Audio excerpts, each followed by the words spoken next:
Halo Rep, apa kabarnya dan selamat datang kembali di channel Autonet Max dengan saya Satria Katana dari cabang Surabaya.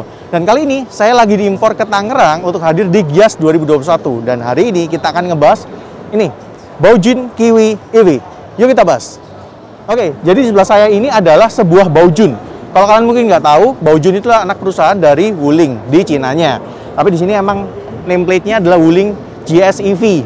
Artinya adalah Wuling Global Small Electric Vehicle. Jadi ini sebuah platform yang digunakan bukan hanya mobil ini tapi juga oleh Hongguang Mini EV. Kalau kalian mau nonton reviewnya kan bisa cek di link di atas ya. Kita udah bahas beberapa waktu yang lalu. Nah, kalau kalian perhatikan secara looks ini emang futuristis banget ya, karena wajah depannya ini menggunakan bahasa desain terbaru dari Baojun, yaitu adalah Interstellar Geometry. Jadi kalau Mazda punya Kodo, Mitsubishi punya Dynamic Shield, Baojun dan Wuling itu punya bahasa desain Interstellar Geometry. Nah, kalau kita perhatikan di sini ada logo Baojun dan ini chrome tapi nggak timbul ya, jadi ada di dalam. Jadi ini warnanya black glossy, kelihatan cakep ya, kelihatan mewah gitu. Warna hitamnya dipadukan dengan warna semacam gold atau rose gold gini ya. Jadi perpaduan yang kelihatan elegan kalau kita beli sepaket mobil yang warna ini.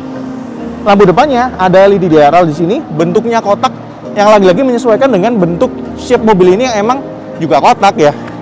Lampu utamanya proyektor dan pastinya juga sudah LED. Di bawah sih nggak ada apa-apa, polos-polos saja. Dimana ini dia ada aksen kotak-kotak juga yang menyesuaikan dengan bahasa desainnya. Dan ada charger nih. Nah, kita buka seperti ini. Ada dua. Yang sebelah kanan ini AC 220 volt atau charger biasa ya. Bisa kita buka seperti ini. Nah, yang sebelah kiri ini adalah charger DC. Yang mana ini adalah charger fast chargingnya. Jadi dari kondisi 30% sampai 80% itu hanya dalam waktu 1 jam aja. Yamik ya. Nah, di sisi samping juga ada beberapa hal yang menarik nih.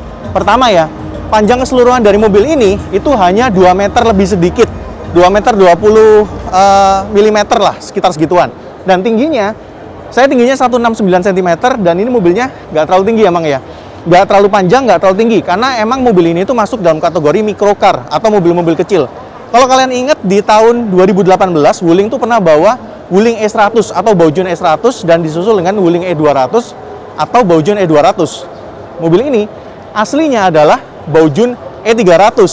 Tapi karena ada rebranding sedikit di bulan Agustus kemarin, Wuling menamakan mobil ini dengan nama baru yaitu Wuling Kiwi. Nah, E300 sendiri itu ada dua varian. Yang pertama adalah varian yang E300 biasa, yang isinya tuh 2-3 orang. Sedangkan yang ini sebenarnya adalah E300 Plus, yang variannya isinya adalah 4 orang.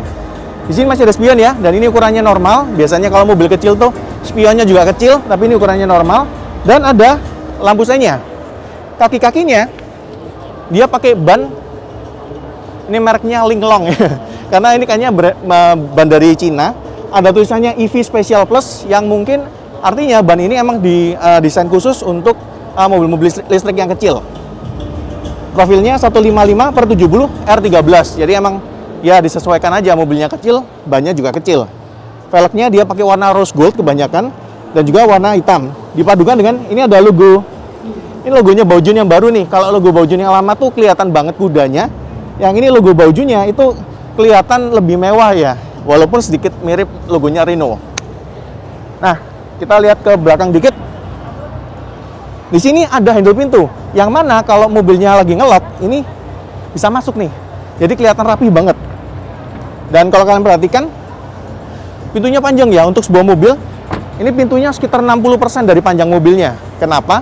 Karena ada bangku baris belakangnya. Jadi orang kalau mau masuk ya lewat si pintu depannya. Ada ornamen di sini warna plastik doff dan juga ada warna goldnya. Nah, kalau bagian depannya itu futuristis modern, belakangnya juga nggak kalah ya.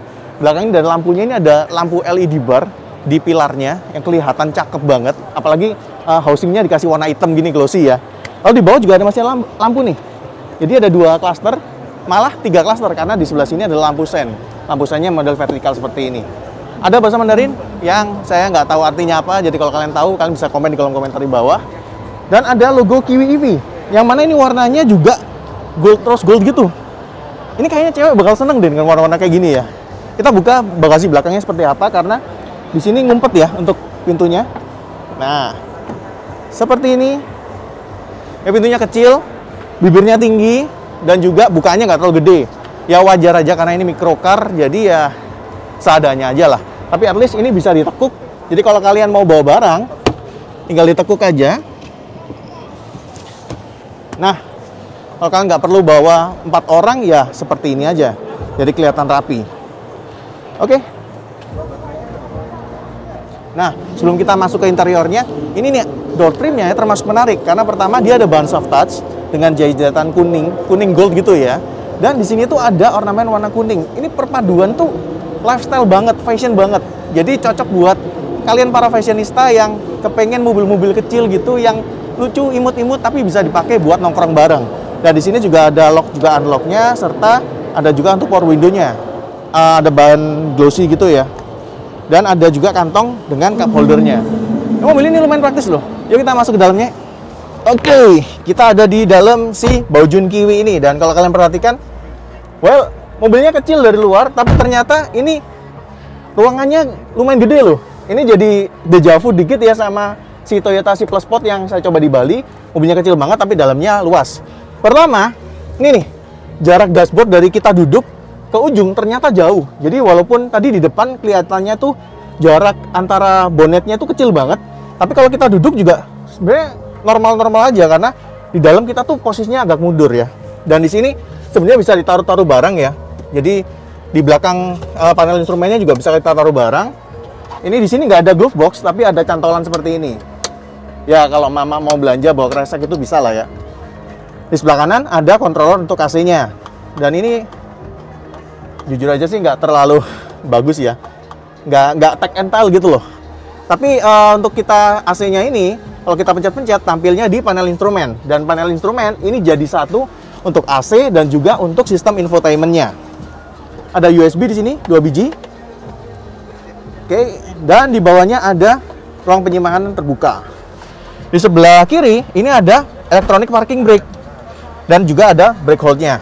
Nah, di sebelah kiri juga ada controller untuk si electric mirror-nya dan juga ada headlamp leveling juga.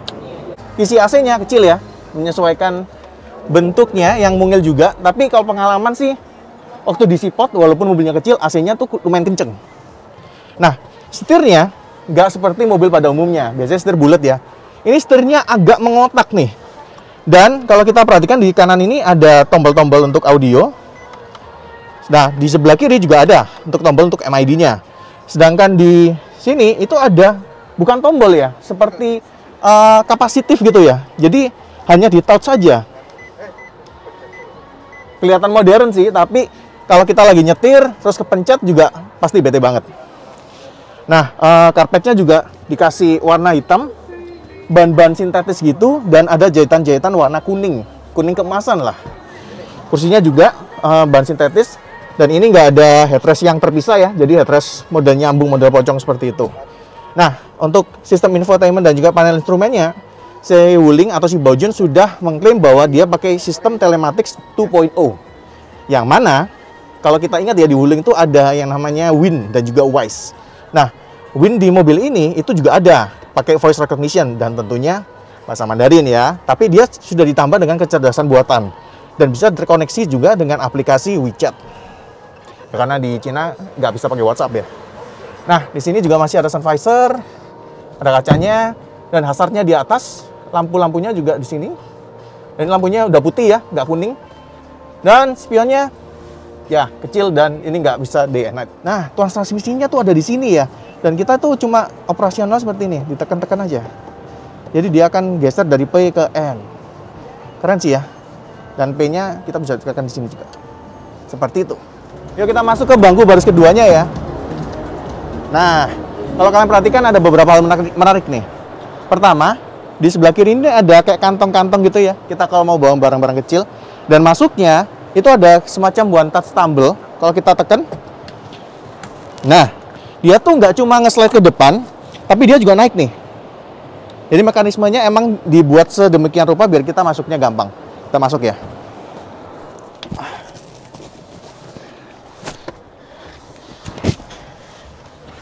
Oke, ini saya di sebelah kiri dan ini tadi posisi nyetir saya, kaki mepet pasti ya karena ini mobilnya kecil. Tapi at least di belakang ini ada headrest dan headrestnya tuh adjustable. Kaki sih ya kita harus bisa mentolerir ya, tapi headroom masih ada sedikit lah.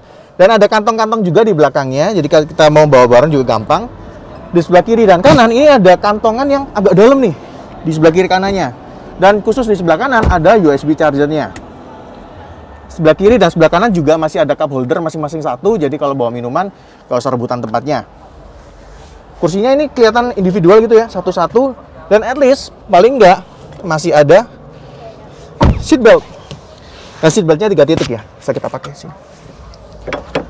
Ya kalau buat perjalanan jauh sih gak enak ya, tapi kalau masih dalam kota mungkin jalan 10, 20, 30 menit masih bisa lah ngalah-ngalah dikit. Oke, kita keluar. Nah, kalian udah perhatikan ya tadi beberapa hal menarik dari mobil ini, dan nggak selesai sampai di sana karena mobil ini seperti yang saya katakan ini adalah mobil full listrik atau BEV, di mana dia pakai motor listrik itu dengan tenaga 54 PS dan torsi 150 Nm. Well, nggak terlalu gede emang, tapi mobilnya juga emang nggak terlalu gede. Dan memang penggunaannya untuk dalam kota. Baterainya punya kapasitas 31,9 kWh, yang mana dengan kombinasi motor listrik dan juga baterai ini, mobil ini bisa berjalan sejauh 305 km.